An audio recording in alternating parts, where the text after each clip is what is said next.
Alors, bonjour tout le monde, je me présente, je suis Audrey Vanessa, Internal Sales chez Isabelle. Je serai votre hôte pour ce webinaire pour la démo de Isabelle 6.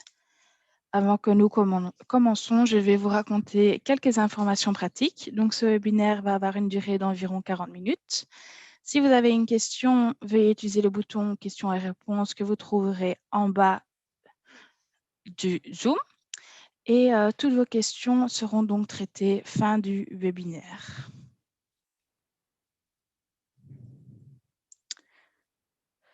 Isabelle est un nom bien connu dans le monde financier, ce qui ne devrait pas surprendre puisque nous avons joué un rôle important dans le monde bancaire en Belgique depuis les années 1990. Fondée en 1995 par les 4 grandes banques qui sont encore aujourd'hui nos principaux actionnaires, nous sommes devenus la plateforme de paiement B2B multibanque la plus importante en Belgique. Avec plus de 25 000 entreprises clientes et 70 000 utilisateurs professionnels.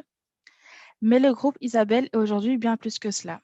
Depuis 2007, nous sommes également à l'origine de Zoomit, une solution de dématérialisation des factures, fiches de paye et autres documents de plus d'1 million de destinataires privés.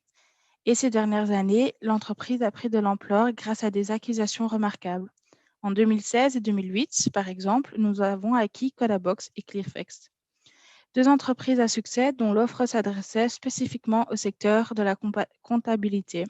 Et en 2017, nous avons intégré Ibanity, un jeune fintech qui donne aux partenaires et aux clients un accès direct à une large gamme de services financiers via des API, à la fois dans Isabelle 6 et dans un contexte PSD2 plus large. Il est évident que l'on ne va pas approfondir chacune de ces solutions aujourd'hui. Nous parlerons très spécifiquement d'Isabelle 6, mais n'oubliez pas de consulter notre site web isabellegroup.be où vous trouverez de plus amples informations.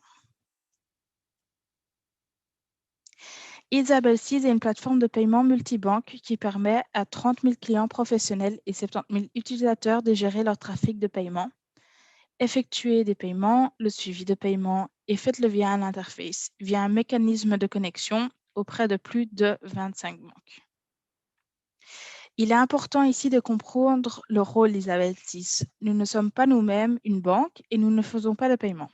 Nous sommes un intermédiaire technique entre les banques et leurs clients. Pour comprendre comment cela fonctionne, il est intéressant d'expliquer ce qui se passe quand vous devenez client Isabelle. Dans le cas le plus simple, une petite entreprise avec un gérant qui effectue lui-même toutes les tâches, demande de solde, saisie de paiement, signature et envoi de paiement. Lorsqu'il devient client, nous lui donnons une smart carte Isabelle personnelle à son nom avec un lecteur de carte qui lui donne accès à la plateforme Isabelle 6. Mais en principe, il n'y verra encore rien. Pour pouvoir utiliser Isabelle, les ou la banque avec laquelle il travaille devront ajouter les comptes à son abonnement Isabelle 6. La banque indiquera également les mandats que cet utilisateur a sur ce compte. Dans ce cas simple, le gestionnaire recevra normalement tous les droits. Une fois que là où les banques ont pris des dispositions à cet effet, le gérant peut commencer à travailler avec Isabelle. En bref, Isabelle ne détermine pas quels sont les droits mandats des utilisateurs sur ces comptes. C'est quelque chose que les banques gardent entre leurs mains.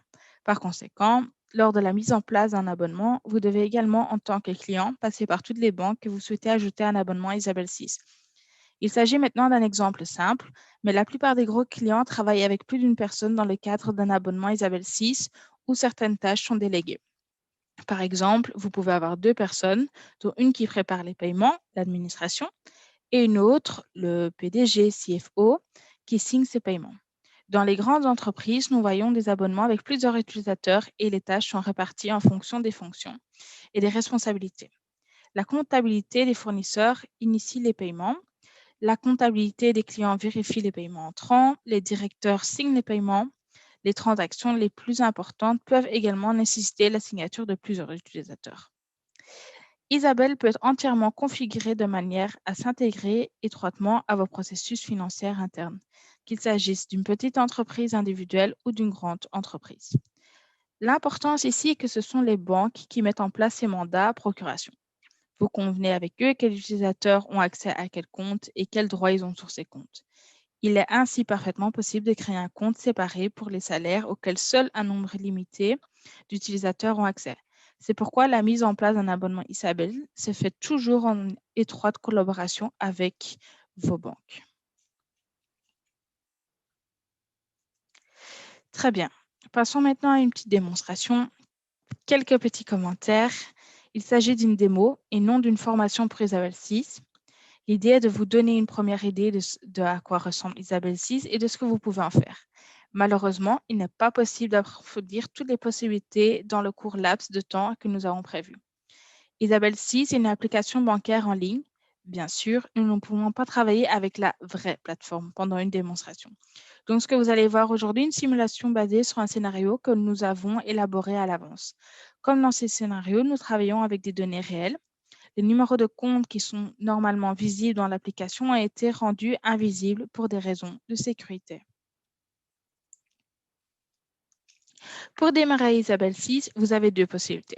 Soit à partir de l'icône Isabelle 6 sur votre bureau, si vous installez le composant de sécurité Isabelle 6 nécessaire au fonctionnement de la Smart Card Isabelle et du lecteur de cartes, cette icône sera placée sur votre bureau. Soit via le bouton de connexion sur le site web de l'espace client Isabelle 6. C'est ce que nous allons faire ici. À ce moment, il vous sera demandé d'introduire la carte dans le lecteur de carte Isabelle et de saisir votre code personnel à 6 chiffres. Une fois que vous aurez fait cela, vous serez redirigé vers la page d'accueil Isabelle 6. Vous trouverez ici, à gauche, informations sur la plateforme, les courses de maintenance, les jours de fermeture des banques et tout ça. En bas au milieu, quelques options pour configurer l'abonnement. Nous n'entrerons pas dans les détails. À droite, trucs et astuces, messages partenaires. Tribunaux, choix de la langue disponible en 4 langues.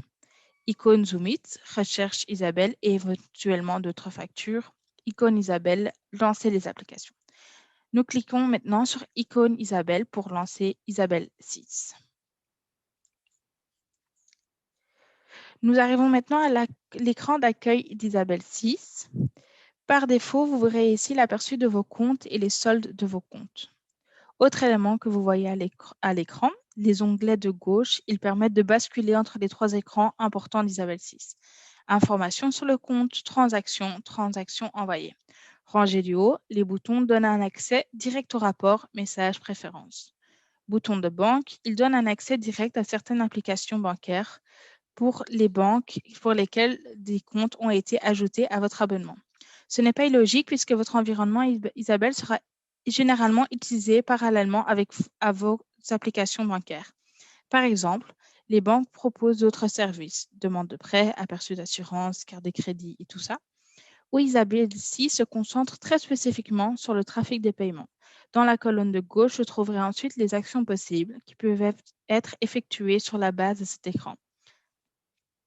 Pour commencer, je voudrais vous montrer la fonction filtre. Comme mentionné précédemment dans Isabelle 6, il est possible d'ajouter des comptes d'entreprise à votre abonnement. Mais si vous faites la gestion financière de plusieurs entités juridiques, il est également possible d'ajouter les comptes de ces différentes sociétés à votre abonnement. Dans ce cas, nous avons ajouté les comptes de Lecomet et de Pastomet, deux entreprises qui sont gérées par le biais de cet abonnement. Vous pouvez mettre en place vos propres filtres dans lesquels vous déciderez quel compte vous voulez afficher dans cet écran. En ce moment, vous voyez le filtre comptes principaux avec les comptes les plus importants pour les deux sociétés. Mais vous pouvez également sélectionner un autre film, le Comed, qui contient tous les comptes le Comed de l'abonnement.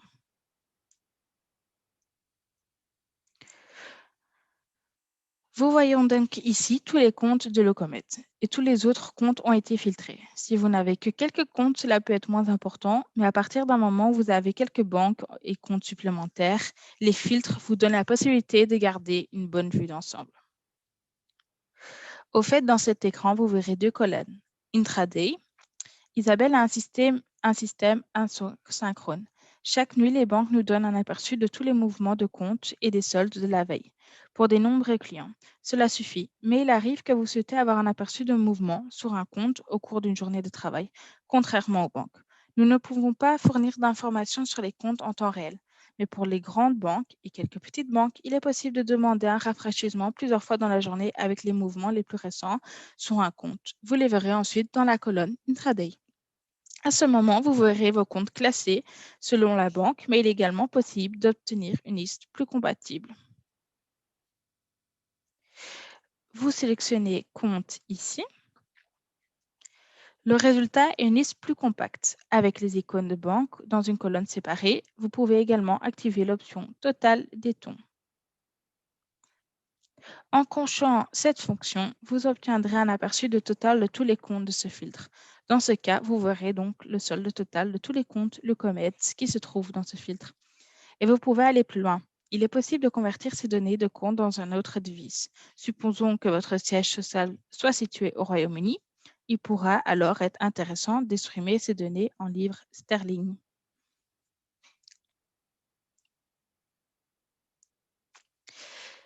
Il ne s'agit bien sûr que d'une indication basée sur un taux de référence que nous demandons quotidiennement à la Banque nationale de Belgique. Si vous deviez effectuer des transactions internationales, seuls les taux de change pratiqués par les banques s'appliqueront. Bien entendu, mais cela peut être intéressant dans certaines situations. Nous retournons à nos zéros. Nous avons maintenant vu le relevé des comptes, mais nous pouvons maintenant entrer dans les détails. Par exemple, on clique sur la ligne Locomet, Saving Accounts. À ce moment, vous obtiendrez un aperçu avec les détails des mouvements sur ce compte selon le dernier relevé. Vous pouvez utiliser les flèches pour passer d'une déclaration à l'autre si vous voulez remonter plus loin dans le temps. Si vous voulez plus de détails sur une certaine transaction, par exemple dans cet exemple-là, la deuxième, vous pouvez cliquer à ce niveau-là. Vous trouverez ici tous les détails de cette opération particulière, y compris la possibilité de faire une impression rapide. Veuillez noter que le document imprimé n'est pas une preuve légale officielle de paiement, mais qu'en pratique, il est souvent utilisé pour informer des tiers qu'une certaine transaction a eu lieu. Pour en revenir à notre écran information sur les comptes, il y a deux choses que je voudrais souligner plus en détail, car elles démontrent également la puissance d'une plateforme multibanque comme Isabelle. Le premier exemple est la fonction de recherche avec Isabelle. Vous avez la possibilité d'effectuer certaines recherches sur différents comptes et dans différentes banques. Supposons qu'un client vous ait payé, mais que vous ne sachiez pas quelle banque ni sur quel compte, alors vous pouvez facilement effectuer une recherche en fonction de divers paramètres. Dans ce cas, je vais rechercher une transaction de 15 cents sur tous les comptes. Je sélectionne tous les comptes, je saisis dans les onglets inférieurs que je veux rechercher une transaction de 15 centimes.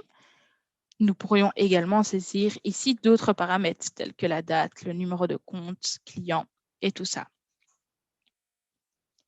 Le résultat est que sur 3 comptes, 3 transactions différentes ont été trouvées avec un montant de 15 centimes. Une deuxième fonction dans laquelle l'importance de la multibancarité devient évidente est celle des rapports. Dans Isabelle, vous pouvez demander des rapports sur toutes vos banques et tous vos comptes. On clique sur Créer un rapport pour créer un nouveau rapport. Dans le premier exemple, nous allons créer un rapport simple avec une vue d'ensemble des soldes de tous les comptes actifs dans le filtre actuel. Nous pouvons donner au rapport son propre nom. Dans ce cas, nous laissons par défaut l'aperçu du solde et nous choisissons le format dans lequel nous voulons le rapport. Dans ce cas, nous choisissons un rapport PDF standard. Il est également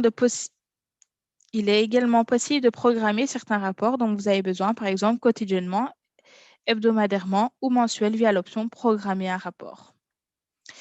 Vous serez informé que les rapports est en cours de préparation. Pour les petits rapports, cela prendra quelques secondes. Pour les rapports très complexes, cela peut prendre un peu plus de temps. Dès qu'un rapport est terminé, un message apparaît dans la barre supérieure « Mes rapports ». Vous cliquez sur le bouton et puis vous avez un aperçu de tous les rapports qui sont prêts, avec le rapport demandé, aperçu du solde. Mais notez qu'il contient également certains rapports qui ont été planifiés à l'avance, reconnaissables à l'horloge. Pour visualiser le rapport demandé, cliquez sur « Disponible ». Vous trouverez ici le rapport demandé avec les soldes de différents comptes. Vous pouvez également créer un rapport plus détaillé. Dans ce cas, vous voulez faire un rapport avec tous les mouvements sur un compte particulier depuis le début de l'année. J'ai sélectionné les comptes souhaités et j'ai cliqué sur « Créer un rapport ». Je sélectionne les déclarations et je demande les détails complets depuis le début de cette année pour ce compte. Je demande d'exporter ces données dans un format Excel. Les rapports sont en cours d'élaboration. Je clique sur « Mes rapports » et vous verrez le fichier Excel apparaître dans la liste.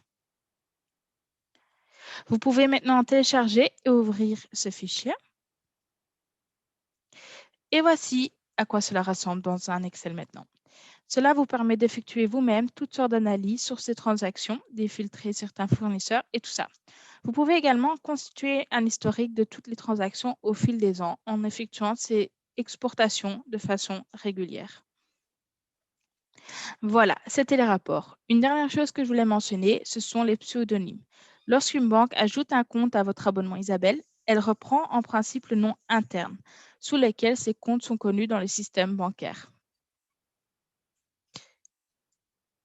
Ces noms ne sont pas toujours très signifiants et vous pouvez donner un nom, alias, pour chaque compte qui sera utilisé dans tous les écrans et dans tous les rapports. Si vous n'avez que quelques comptes, cela peut être moins important, mais pour les clients qui ont des dizaines, voire des centaines de comptes, cela facilite grandement leur gestion. Nous passons maintenant à l'onglet suivant, Transactions. Il s'agit d'un écran à partir duquel vous créez des transactions manuellement ou par téléchargement et à partir duquel ces transactions seront également signées et envoyées à la banque. Comme vous pouvez le voir, cet écran est actuellement vide. Nous allons donc commencer à créer un paiement manuellement à l'aide de l'assistance de paiement. Nous cliquerons sur Nouveau paiement dans le menu en haut à gauche. Vous arriverez alors à un écran où vous pourrez saisir toutes les données nécessaires pour effectuer un paiement. Pour les plus âgés d'entre nous, vous reconnaîtront l'ancien formulaire de transfert en papier tel qu'il a été utilisé à l'époque. Bien sûr, ce n'est pas une coïncidence. Pour commencer, nous sélectionnons les comptes de commissionnement. Dans ce cas, il s'agira d'un compte en euros de Plastomet pour IBAN First.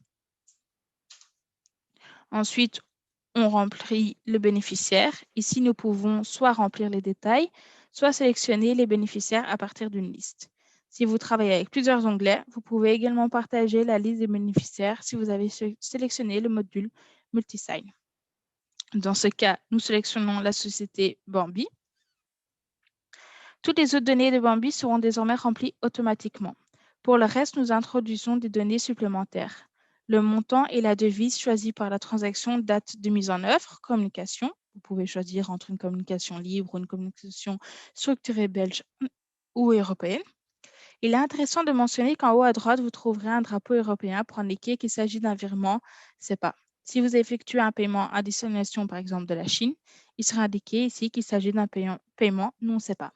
C'est important car des coûts peuvent être facturés. En outre, il y a également des champs supplémentaires à remplir dans les options de traitement avancées. Vous pouvez maintenant commencer immédiatement un nouveau transfert. Dans ce cas, il suffit de cliquer sur Terminer. Vous verrez maintenant ce paiement apparaître dans la zone de transaction. Pour plus de commodité, je vais tricher un peu et faire 3 transactions supplémentaires. Vous verrez maintenant 4 paiements. Ces paiements ont été créés, mais doivent encore être signés.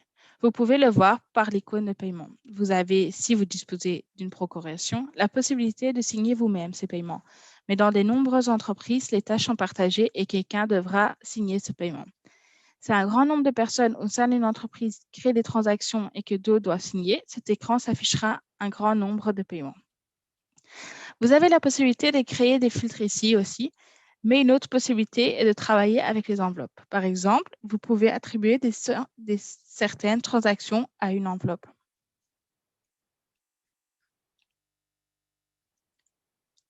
Dans notre exemple, j'ai réparti les paiements que j'ai sélectionnés sur 2 enveloppes, pour Bart et pour José, parce que chacune d'entre elles doit signer 2 paiements. Si Bart ne se connecte maintenant à Isabelle avec sa carte, il trouvera l'enveloppe pour Bart, voir les paiements qu'il doit signer. Surtout dans un environnement avec beaucoup d'utilisateurs et beaucoup de transactions, les enveloppes sont utilisées pour organiser les nombreuses transactions par manière efficace.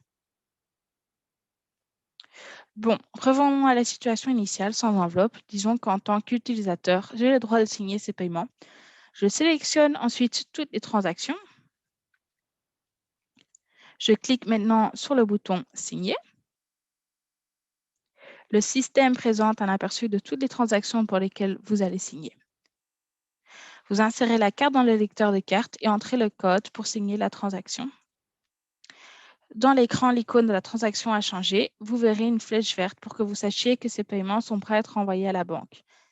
Il peut sembler un peu étrange que les paiements ne soient pas envoyés directement à la banque après la signature, mais dans certains cas, la personne qui envoie le paiement à la banque n'est pas la même que celle qui a signé le paiement.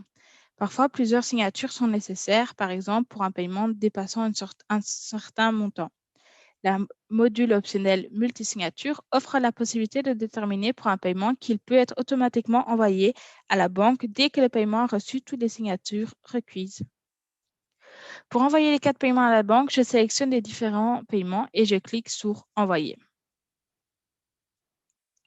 La transaction est maintenant disparue de l'écran. Des transactions, vous pouvez maintenant les retrouver dans l'écran « Transactions envoyées ».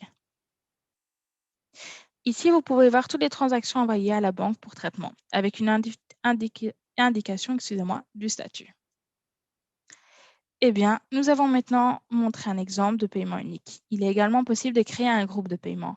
Vous pouvez même créer un modèle. Cela peut être utile, par exemple, si vous devez transférer un ensemble fixe de montants mensuels, par exemple le loyer et les dépenses, à différentes personnes.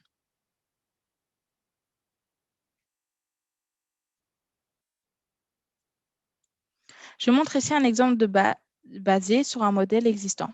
Nous sélectionnons dans l'écran de transaction dans le filtre « Mes modèles ». Je montre ici un exemple basé sur un modèle existant. Nous sélectionnons dans l'écran de transaction dans les filtres « Mes modèles ». Je sélectionne maintenant le modèle Recurring Payments. Le système ouvre automatiquement une liste de paiements dans le modèle, y compris les montants, les bénéficiaires et les notifications. Chacune de ces lignes peut être modifiée ou supprimée si vous le souhaitez, et des lignes peuvent même être ajoutées.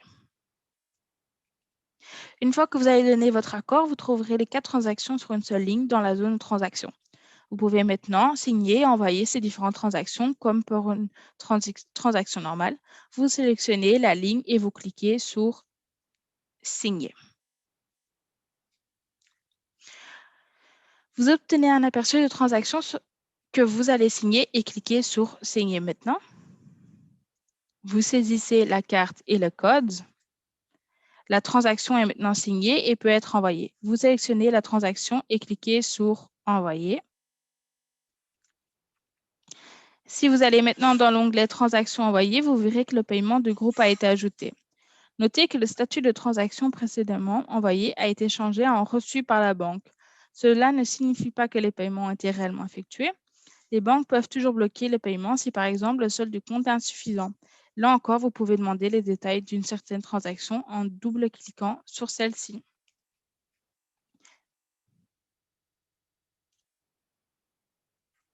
Il est intéressant de noter que si vous faites défiler vers le bas, en bas de la piste d'audit d'Isabelle, toutes les opérations relatives à une transaction particulière sont suivies. Quel utilisateur a fait quoi à quel moment? Dans le cas présent, c'est simple. Toutes les opérations ont été effectuées par Angelo van der Linde, mais dans une entreprise comptant des nombreux salariés différents, s'il y a des questions sur une certaine transaction, il peut être nécessaire de se faire une bonne idée de celle-ci. C'est également un élément que nous rencontrons généralement dans une application B2B comme Isabelle et avec lesquelles nous nous distinguons des autres applications. Une dernière option que j'aimerais vous donner. Si vous créez un paiement qui doit être signé par plusieurs autres personnes, si vous avez activé le module optionnel multisignature, il est possible d'inviter les personnes qui doivent signer une transaction à la faire. Dans ce cas, j'apporterai un ajustement aux options de traitement des paiements. Vous voyez, je reçois ici une liste de personnes autorisées à signer. Dans ce cas, j'invite les collègues Steven et Johan à signer ces transactions. Ils recevront désormais tous les deux automatiquement un email leur demandant de se connecter à la plateforme Isabelle 6 pour signer cette transaction. Quelque chose que vous trouverez dans la piste d'audit de cette transaction.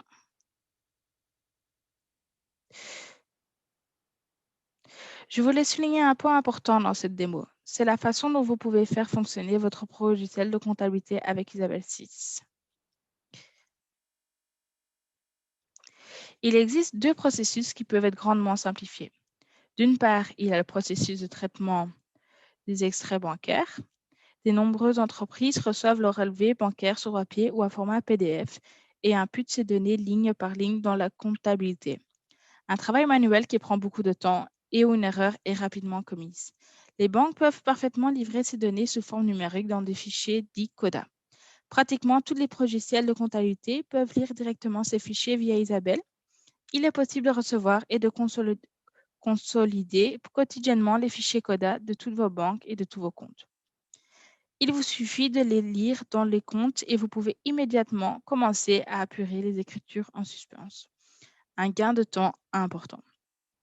D'autre part, il y a le processus de saisie des paiements. À partir de là, la plupart des logiciels de comptabilité, il est possible de créer des listes de paiements basées sur la liste des factures à payer. Ceux-ci sont stockés dans des fichiers dits de paiement. Il est possible de télécharger et de traiter ces fichiers de paiement dans Isabelle 6. Au lieu de saisir tous les paiements séparément et manuellement, vous téléchargerez un fichier qui aboutit dans Isabelle 6 en une seule transaction, après quoi il vous suffit de les signer. Dans le premier scénario, vous allez dans l'écran Informations sur le compte à l'option Télécharger les fichiers de déclaration. Vous recevrez alors une liste de tous les nouveaux fichiers CODA que vous pourrez télécharger en vue d'un traitement ultérieur. Pour le deuxième scénario, le téléchargement des fichiers de paiement, on passe à l'écran de transaction. Vous trouverez ici l'option Télécharger ou fichier en haut à gauche. Il vous sera ensuite demandé de sélectionner les fichiers de paiement créés par votre logiciel de comptabilité. Je sélectionne ici les deux fichiers qui étaient prêts. Vous cliquez sur Télécharger et les fichiers sont en train d'être téléchargés. Vous trouverez ensuite les fichiers dans la zone de transaction où le traitement ultérieur a lieu, car pour les autres transactions, ils sont signés et envoyés à la banque. Avec la grande différence que vous ne signez pas pour un seul paiement, mais pour plusieurs paiements en même temps. Cela peut tout aussi bien concerner quelques paiements que des dizaines, des milliers de paiements, ce qui n'est pas rare chez certains de nos plus gros clients. Une étape supplémentaire dans l'automatisation consiste à relier votre logiciel comptable directement à Isabelle 6, de sorte que les téléchargements manuels des fichiers n'est plus nécessaire. Mais dans le cadre de ce webinaire, je ne peux pas aller plus loin. Si vous êtes intéressé, n'hésitez pas à consulter notre site web. Bref, les avantages d'Isabelle.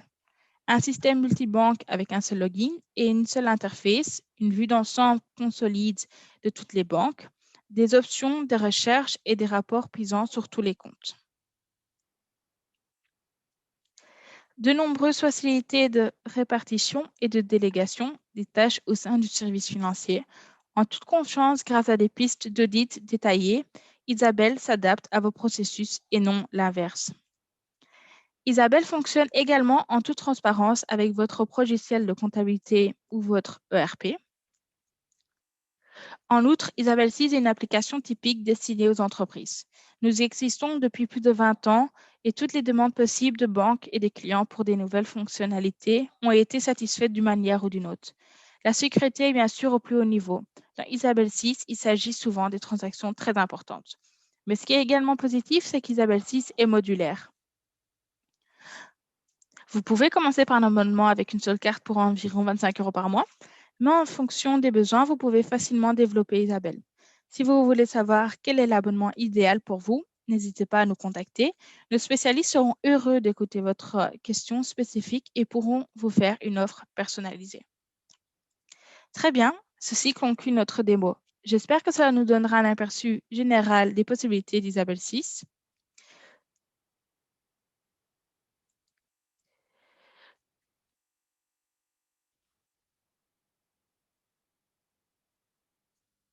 Maintenant, je vais répondre à vos questions.